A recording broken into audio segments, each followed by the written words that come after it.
बाकी तो क्या कहेंगे सर, मैं तो जा नहीं रहा वोट डालने इस बार, मैं तो जाऊंगा ही नहीं। चुनाव तो चलो हर साल होते रहते हैं, देखना तो क्या, पर देखना तो इनको चाहिए जो बैठे हैं ऊपर हमारे ऊपर, मतलब सीएम साहब हो गए। और अपने भाषण में वो बोल भी रहे हैं यार कहीं कि हमने इतना रोज़गार दिया, इतना दिया। तो मेरा तो सवाल रहेगा कि कहाँ दिया, वो रोज़गार कहाँ है।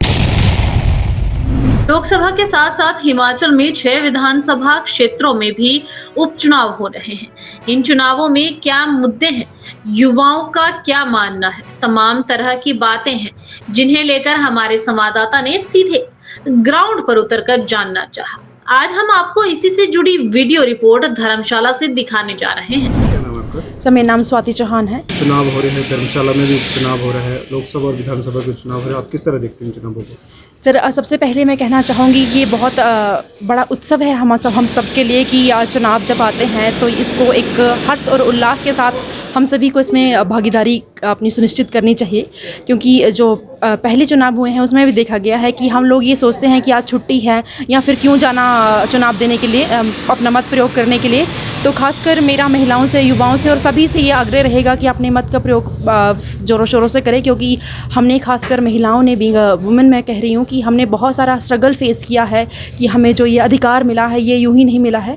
तो अवश्य अपने मत का प्रयोग करें। और बहुत अच्छी बात है, उपचुनाव भी धर्मशाला में और अन्य 5 विधान जो सभा है वहाँ हो रहे हैं, तो बहुत अच्छी बात है। और सभी, और अगर एक युवा होने के नाते मैं यही देख रही हूँ कि युवाओं को भी बहुत सारी प्रॉब्लम्स का फेस करना पड़ रहा है, चाहे पिछली सरकार हो या फिर अभी की हो, क्योंकि टाइम से हमारे जो एग्ज़ाम्स हैं वो कंडक्ट नहीं हो रहे हैं। उसका अगर एग्ज़ाम कंडक्ट हो रहे हैं तो उसका रिज़ल्ट, ऐसे बहुत सारी समस्याएं हैं जो बीइंग यंगस्टर हमें फेस करनी पड़ रही हैं। मेरा नाम अखिल है। कहाँ के रहने वाले हैं आप? मैं यहीं से श्यामनगर धर्मशाला। आप एक युवा है, चुनाव हो रहे हैं, धर्मशाला में भी उपचुनाव हो रहे हैं, लोकसभा के चुनाव हो रहे हैं, 6 विधानसभा के उपचुनाव हो रहे हैं, तो आप इन चुनावों को किस तरह देखते हैं? सर, चुनाव तो चलो हर साल होते रहते हैं, देखना तो क्या, पर देखना तो इनको चाहिए जो बैठे हैं ऊपर हमारे ऊपर, मतलब सीएम साहब हो गए। और बाकी तो क्या कहेंगे सर, मैं तो जा नहीं रहा वोट डालने इस बार, मैं तो जाऊंगा ही नहीं। ऐसा क्या कारण है कि आप वोट डालने नहीं चाहोगे इस बार? तो सर वोट डाल के भी सर क्या फ़ायदा है, बेरोजगारी तो फिर भी है सर। अब उनके सर मैनिफेस्टो में सर होता कुछ हो रहा है, वो बोलते कुछ हो रहा है, फिर तो उस हिसाब से सर फिर क्यों, क्या फ़ायदा वोट डाल के ही नहीं। फिर स्टूडेंट्स के लिए कुछ भी नहीं कर रहे हैं ये, आप देख ही रहे हैं कि कितने टाइम से सर रिजल्ट से लटके हुए हैं काफ़ी। मेरा नाम अजय है। देखो, चुनाव तो सबसे बड़ा एक पर्व है जो पूरे देश में मनाया जाएगा।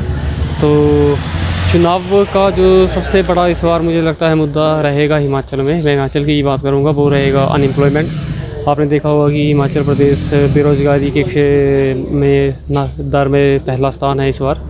तो जो भी सरकार हो, चाहे वो पिछली बीजेपी की सरकार हो या कांग्रेस की सरकार हो, तो बेरोज़गारी एक ऐसा मुद्दा है जिसको सरकार ने हमेशा अनदेखा किया है। हमारे माननीय मुख्यमंत्री श्री सुखविंदर सिंह सुक्खू जी ने कहा था कि जैसे सरकार बनेगी तो हमें 1 लाख रोज़गार देंगे, और अपने भाषण में वो बोल भी रहे हैं यार कहीं कि हमने इतना रोज़गार दिया, इतना दिया। तो मेरा तो सवाल रहेगा कि कहाँ दिया, वो रोज़गार कहाँ है। सर, क्या नाम है आपका? सुरेंद्र कुमार। कहाँ के रहने वाले हैं आप? सर, यहीं धर्मशाला से ही हूँ।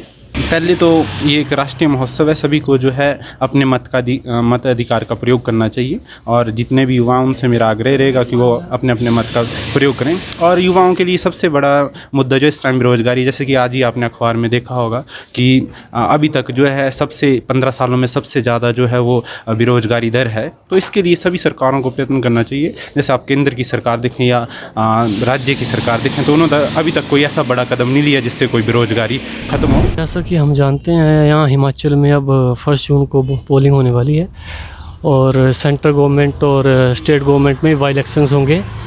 तो एज एन अनएम्प्लॉयड यूथ ना, मैं एक बेरोज़गार हूँ, तो सबसे बड़ा जो चैलेंज है आज देश के सामने वो बेरोज़गारी का।